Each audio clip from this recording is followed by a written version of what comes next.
샬롬, 반갑습니다. 네, 오늘은 성서 아카데미 두 번째 날입니다. 오늘 성서 아카데미 두 번째 날을 온라인으로 집에서 참여하고 계신 여러분들을 진심으로 환영하고 축복합니다. 자, 이 시간 지난주에 이어서 갈라디아서 3과를 한번 공부해 볼 건데요. 갈라디아서 3과 제목인 그리스도 안에 있는 우리의 정체성에 대해서 한번 알아보는 시간을 갖도록 해볼 것입니다.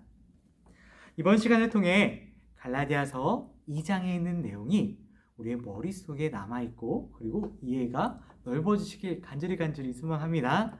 아멘. 자, 우리 지난주에 무슨 내용을 배웠었죠? 네, 우리 담임 목사님께서는 서론과 복음에 대한 진리를 우리에게 선포해 주셨잖아요. 그리고 그 복음이 어떤 게 복음인지 우리의 이해를 확장시켜 주셨다면은 이번에 공부할 내용은 갈라디아서를 좀 더 깊이 있게 이해하는 데 목적이 있어요. 제가 책의 이해를 더하기 위해서 참고한 책이 있는데요. 그 책은 바로 숭실대학교 기독교학과에 재직 중이신 권영경 교수님께서 쓰신 책이에요. 그 책의 제목은 갈라디아서 어떻게 읽을 것인가 라는 책입니다. 네, 저의 강의가 부족하거나 아니면은 좀 못 알아듣겠다 싶으시면은 이 책을 참고하셔서 읽으면 굉장히 좋을 것 같아요. 자, 그럼 우리가 살펴볼 갈라디아서 2장 11절에서 21절 말씀을 볼 텐데요. 그런데 먼저 우리가 지난주의 내용을 좀 더 복습했으면 좋겠습니다. 네, 지난주에 우리는 갈라디아서에 대한 서론을 배웠지만 한 주가 지나니까 잊어버렸잖아요. 네, 그래서 한번 복습해보는 시간을 갖도록 할 건데요. 갈라디아서는 어떤 책이었죠? 네, 맞아요. 바울이 적은 편지예요. 그것도 굉장히 짧은 몇 안 되는 책 중에 하나이죠. 이 편지는 다른 서신서와 마찬가지로 건강한 교회를 향한 바울의 열정이 담겨져 있는 책인데요. 그런데 갈라디아서를 자세히 살펴보면 다른 책들과 문맥상의 흐름이 다르다는 것을 우리는 알 수 있어요. 다른 서신과 비교해보면 다른 서신들 로마서, 고린도전후서, 빌립보서, 에베소서 등등 보면 첫 문장은 모두 다 인사말로 시작하죠. 그리고 인사말을 하고 나서 방문 계획이나 감사의 말을 전하는 경우가 굉장히 많은데요. 그런데 예를 들어서 로마서 같은 경우는 바울은 인사말을 전하고 나서 로마에 방문할 계획을 적어 놓았죠. 바울은 분명 로마 사람들에게 갈 것이라고 미리 알려주는 말을 적었다는 의도가 있었어요. 그런데 갈라디아서만은 방문 계획이나 감사가 적혀져 있는 것이 아닙니다.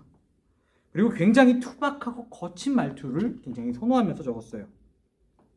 우리 한번 인사말 바로 뒷말인 1장 6절 말씀을 한번 살펴볼까요? 자, 이런 말씀이 적혀져 있습니다. 그리스도의 은혜로 너희를 부르신 이를 이같이 속여 떠나 다른 복음을 따르는 것을 내가 이상하게 여기노라 라고 적혀 있어요. 네, 개역개정 번역은 굉장히 순화해서 내가 이상하게 여기노라 라고 적혀져 있지만 이것을 우리말로 바꾸자면은 내가 너희를 도저히 이해하지 못하겠다 라고 적어놓은 거예요. 이뿐만이 아니라 바울은 갈라디아 사람들을 부르는 말이 따로 있었어요. 갈라디아서 3장 1절 말씀인데요. 첫 문단입니다. 어리석도다 갈라디아인이여 라는 말이에요. 바울은 이처럼 갈라디아 교인들을 굉장히 심하게 질책하는 모습을 갈라디아서 1장 6절과 갈라디아서 3장 1절 말씀에서 살펴볼 수 있습니다. 우리는 여기서 놓치지 말아야 할 것이 있습니다. 바울은 왜 이처럼 갈라디아 교인들을 질책할 수밖에 없었는가라는 질문인데요. 우리는 질책을 하는 바울의 모습을 통해 두 가지의 사실을 알 수 있어요. 첫 번째는 갈라디아 교인들이 진짜 잘못하고 있구나 라는 사실과 두 번째는 그만큼 바울은 급하구나 라는 것을 알 수 있죠. 그럼 여기서 드는 질문입니다. 갈라디아 교인들은 뭘 그렇게 잘못했길래 바울이 이처럼 이같이 질책을 받게 된 것일까요? 우리는 6절 말씀을 통해 바울의 질책 내용을 얼추 유추해 볼 수 있는데요. 바울은 이렇게 기록하고 있습니다. 그리스도의 은혜를 떠나 다른 복음을 따른다고 말합니다. 다른 복음, 갈라디아서가 말하는 다른 복음은 과연 무엇일까요? 네, 먼저 다른 복음을 이해하기 전에 진짜 복음, 참 복음에 대해서 이해하는 게 좋을 것 같습니다. 먼저 우리는 지난주 담임 목사님을 통해 강의를 통해 복음에 대해서 들었습니다. 복된 소식. 복음은 하나님께서 예수 그리스도를 믿는 믿음으로 말미암아 우리를 의롭다고 여겨주시는 것이 진짜 복음이라고 배웠습니다. 그러므로 우리는 자연스럽게 이렇게 생각할 수 있겠죠. 갈라디아 교인들은 예수 그리스도를 믿지 않아서 그런 것이구나 라는 것으로 생각할 수 있을 것입니다. 네, 맞습니다. 그들은 진짜 복음을 따르지 않고 가짜 복음, 다른 복음을 따랐기 때문에 바울은 이처럼 이같이 질책한 것인데요. 그런데 더 심각한 것은 갈라디아 교인들이 잘못 생각하고 있는데 말려 죽이는커녕 더 부추기는 사람들이 있었다는 것이죠. 바로 거짓 선동자들이었습니다. 그들은 거짓 선동자들을 통해 들은 말 때문에 예수 그리스도를 믿지 않고 의로워질 수 있는 방법을 자신들 스스로가 정하고 있었는데요. 다시 말하자면은 그들은 거짓 선동자들 때문에 스스로 의로워질 수 있는 기준을 정하고 만 것입니다. 오직 예수 그리스도를 통해 의롭다함을 얻을 수 있다라고 말하는 바울을 무시해버린 것이죠. 실상을 보면은 그들은 스스로가 의로워질 수 있고 정의로워질 수 있는 기준을 만들었고 그 기준을 따라 행동하고 있다는 것을 바울은 보고 질책한 것입니다. 이렇듯 바울의 질책하는 모습을 볼 수 있는데요.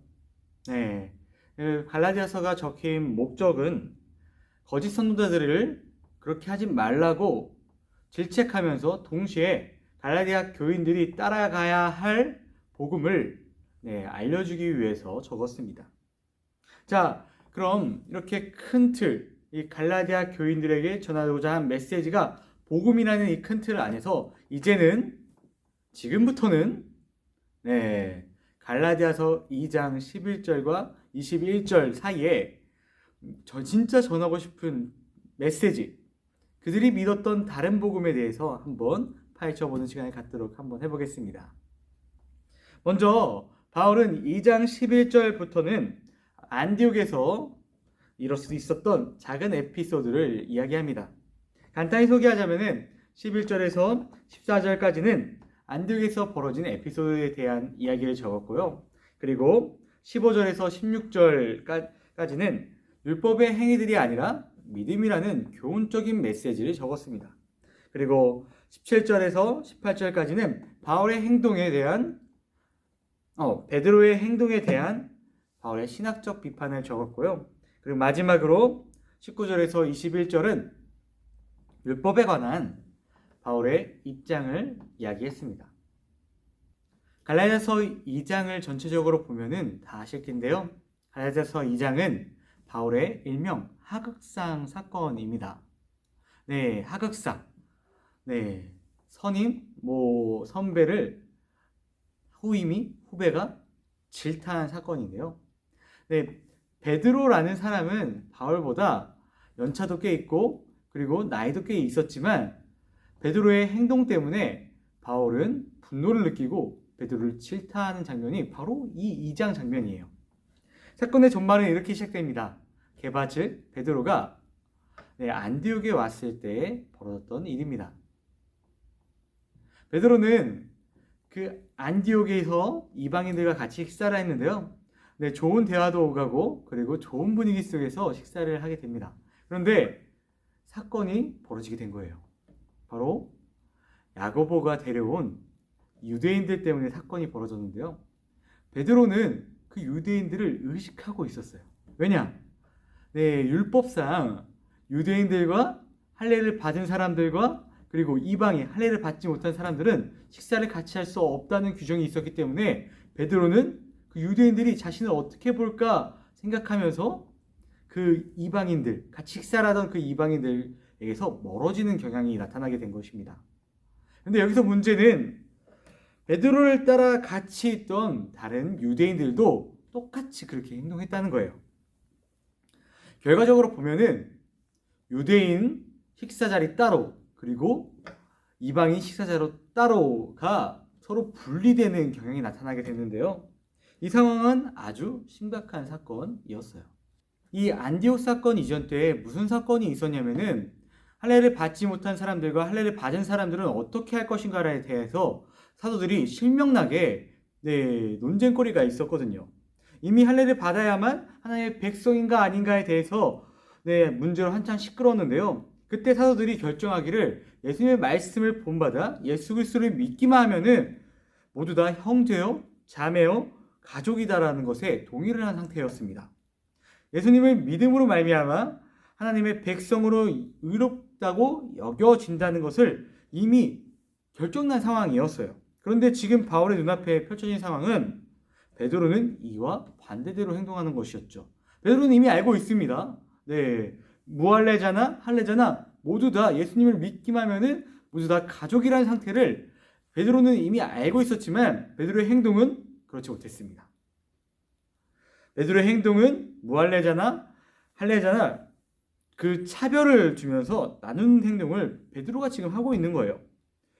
그리고 베드로와 마찬가지로 베드로를 따르던 다른 유대인들 역시도 그 행동을 똑같이 하고 있는 겁니다. 고작 할례 때문에 말이에요.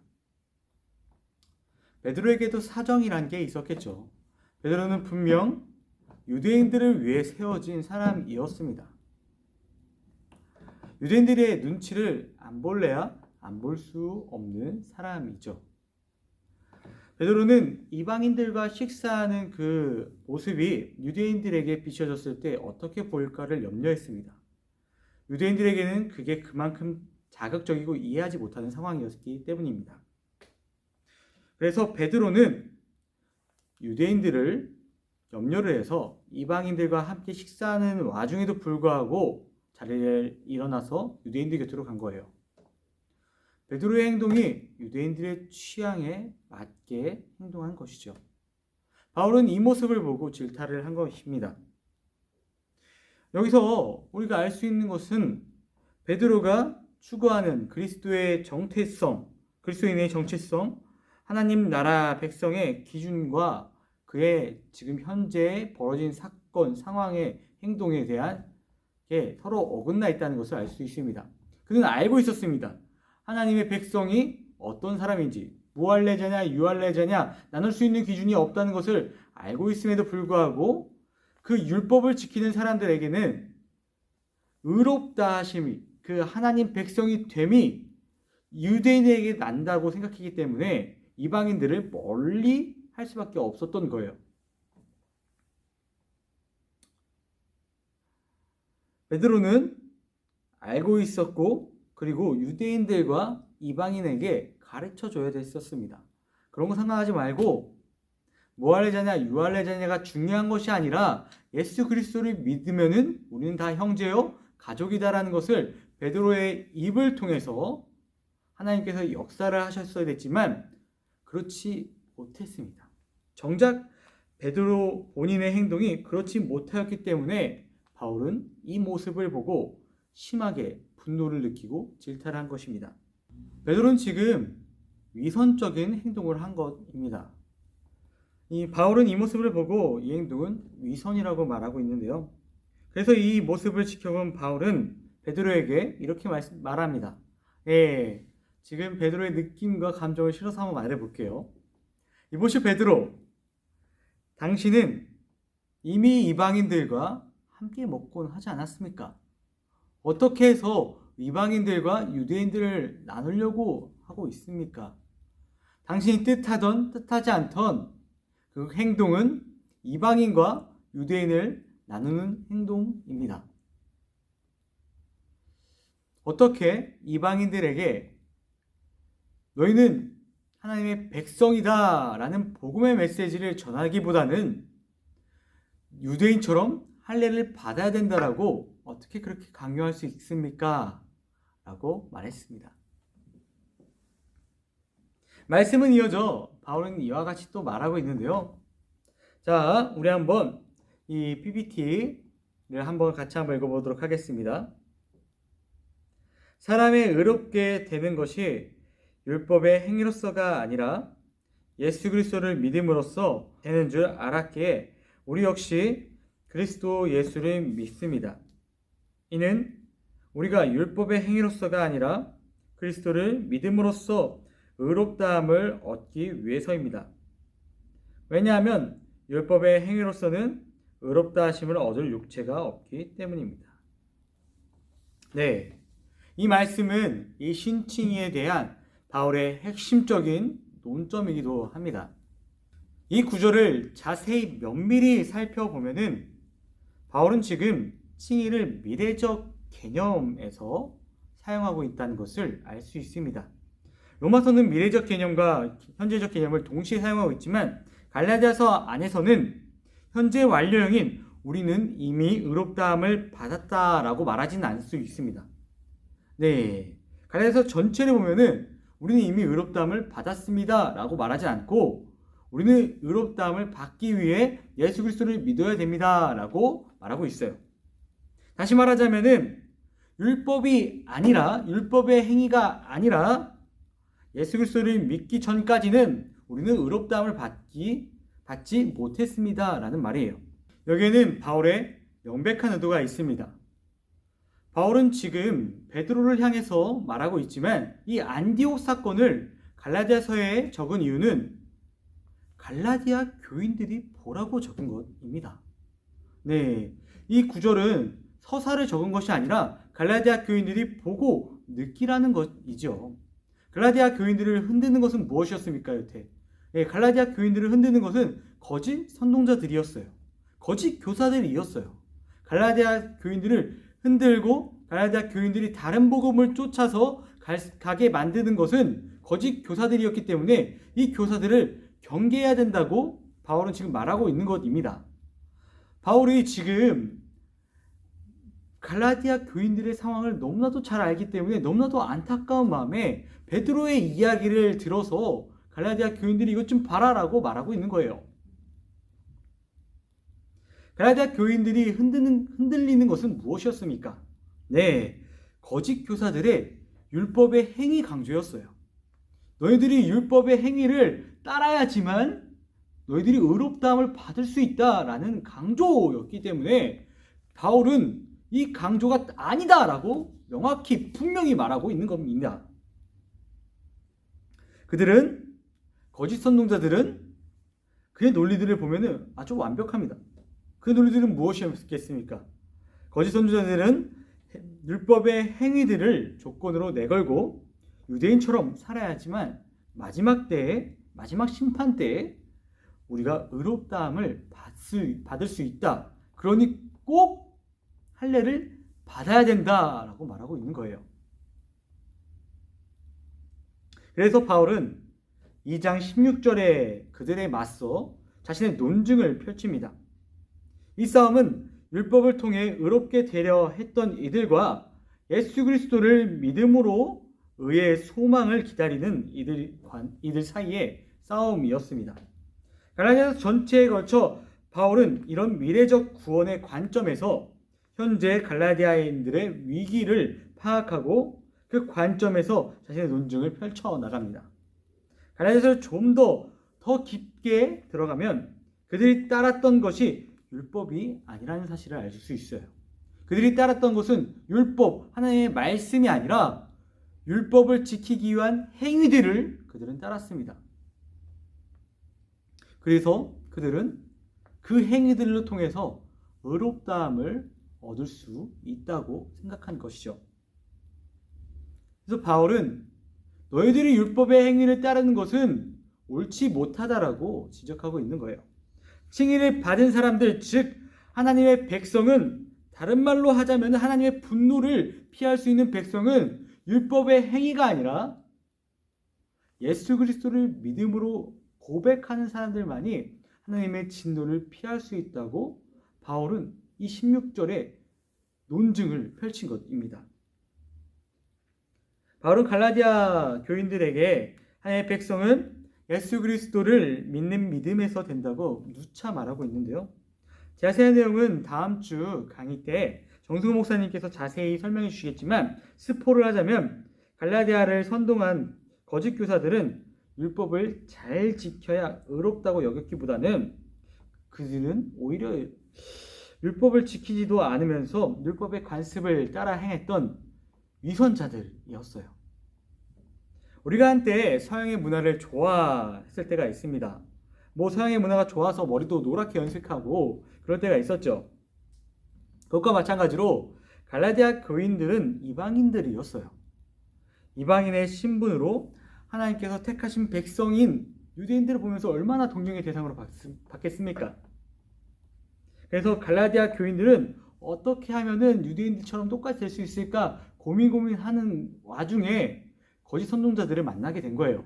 거짓 선동자들은 유대인과 이방인을 나누는 기준을 명확히 알고 있는 것처럼 보여져서 갈라디아 교인들은 그들을 따라 할 수밖에 없었죠. 거짓 선동자들은 갈라디아 사람들의 이러한 심리를 이용한 것이었습니다.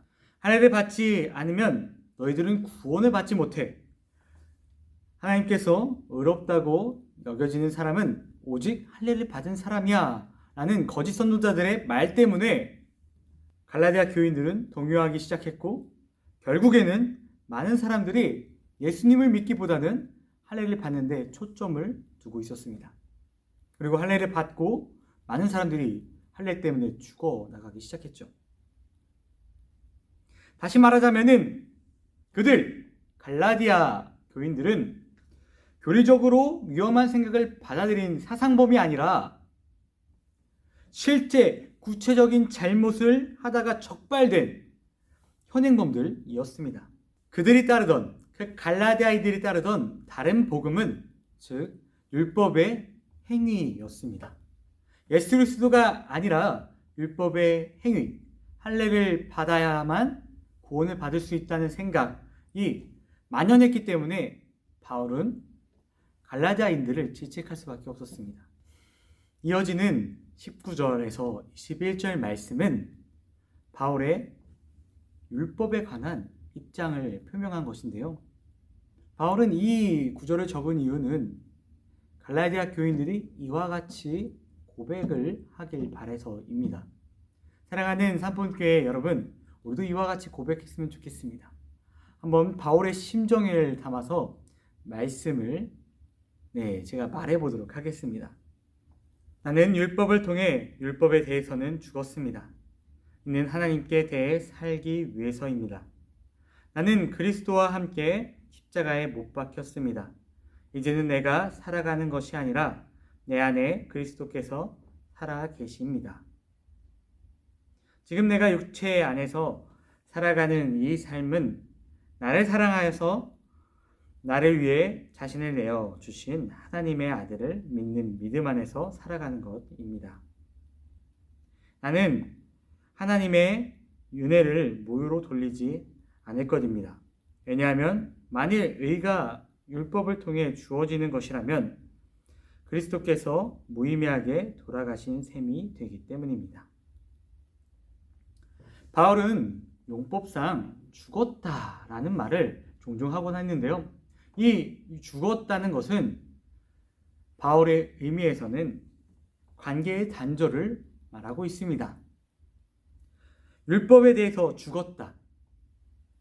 나를 십자가에 못 박아서 죽었다라는 말은 이제는 율법에 대해서 나는 단절하겠다. 십자가에 죽은 나에 대해서 이제는 나는 단절하고 오직 하나님을 향한 순종의 삶을 살겠다라는 의미입니다. 그리고 나 자신이 십자가에서 죽었다는 의미는 이제는 삶의 주체가 더 이상 나 자신이 아니라 이 삶의 주체가 바로 내 속에 살아계신 그리스도라는 믿음의 고백입니다. 물론 그렇다고 실제로 바울은 죽은 것은 아닙니다. 그는 여전히 육체 안에 살아있지만 하지만 이 삶의 과거처럼 율법을 향한 삶이 아니라 이제는 그리스도를 믿는 믿음 안에서 살아간다는 것을 바울은 신학적으로 고백하고 있는 장면입니다. 그는 육신적인 것을 자랑하는 거짓 선정자들과 그리스도의 십자가만 자랑하는 자신을 강하게 대조함으로써 갈라디아인들을 질책하고 있습니다. 바로 여기에 바울이 전한 메시지에 1인칭 진술에 대한 수사적 의도가 담겨 있습니다. 1인칭 시점에 대한 바울의 수사적 의도는 자기의 사도성을 변호하기 위해서도 있었지만 궁극적으로 애초에 갈라디아 교인들을 향한 뜨거운 열정이 담겨져 있는 것이죠. 갈라디아 교인들이 복음의 진리로 회복하여 하나님 앞에 나아가길 바람이었습니다. 사랑하는 삼본교회 여러분, 오늘 이 장을 살펴보시면서 갈라디아 교인을 향한 하나님의 메시지, 바울의 외침이 들리셨습니까? 바울은 한 가지 바람밖에 없었습니다. 그것은 갈라디아 교인들이 예수 그리스도를 구주로 믿고 변화받아 율법의 행위로부터 자유로워지는 것이었습니다. 율법의 행위, 할례를 받냐 못 받냐가 중요한 것이 아니라 예수 그리스도를 믿냐 안 믿냐가 중요하다는 것을 바울은 갈라디아서 2장에 명백히 적어놓고 있는 것이죠. 강의를 마치겠습니다. 바울은 1장, 2장에 걸쳐 복음의 진리에서 흔들리지 않고 시종일관한 길을 가는 자신의 모습을 1장, 2장에 걸쳐 묘사를 했습니다. 그리고 또 부각시켰죠. 그런데는 목적이 있었는데요. 그 목적은 갈라디아 교인들이 지금 따르고 있는 다른 복음, 즉 율법의 행위로부터 그들은 벗어나 그 잘못을 인식하고 더 나아가 올바른 길을 갈 수 있도록 하기 위해서입니다. 사랑하는 삼본교회 여러분, 우리의 상황 속에서도 의롭게 되기 위해 수많은 유혹들이 있습니다. 정의를 지켜야 된다 라고 말하고 있지만 분명한 것은 정의 그 자체가 나쁜 것은 아니라 정의를 지키려는 행동 때문에 구분되고 나뉘어진다는 것이 문제점이죠. 사랑하는 삼본교회 여러분, 우리가 그럴 때마다 우리는 예수 그리스도를 믿는 믿음 안에서 한 가족이라는 사실을 명심하시길 바랍니다. 그리고 나를 향한 예수 그리스도의 사랑을 발견하고 그 사랑으로 의롭게 됨을 여기는 순간이 매 순간 있길 간절히 소망합니다. 아멘. 기도하시겠습니다. 참으로 거룩하시고 존귀하신 아버지 감사드립니다. 오늘 이렇게 갈라디아서 2장 11절에서 21절 말씀을 배웠습니다. 아버지 주님, 저희가 위선자가 되지 않을 수 있도록 허락하여 주시옵고 우리가 배운 그 말씀대로 살아갈 수 있도록 허락하여 주시옵소서. 주님 감사드리며 거룩하신 예수 그리스도의 이름으로 기도드립니다. 아멘. 네, 지금까지 저와 함께 이 어려운 갈라디아서 2장의 말씀을 공부해 주셔서 감사합니다. 오늘 저의 부족한 강의였지만 하나님의 말씀이 여러분들의 마음밭에 떨어진 줄 믿습니다. 자, 그럼 다음 주부터는 갈라디아서 3장부터 6장까지는 바울의 신학적인 그리고 목회적인 방향성에 대해서 갈라디아 교인들에게 어떻게 말씀을 전했는지 살펴볼 것인데요. 네, 다음 주에도 많은 참여 바랍니다. 모두 고생하셨습니다.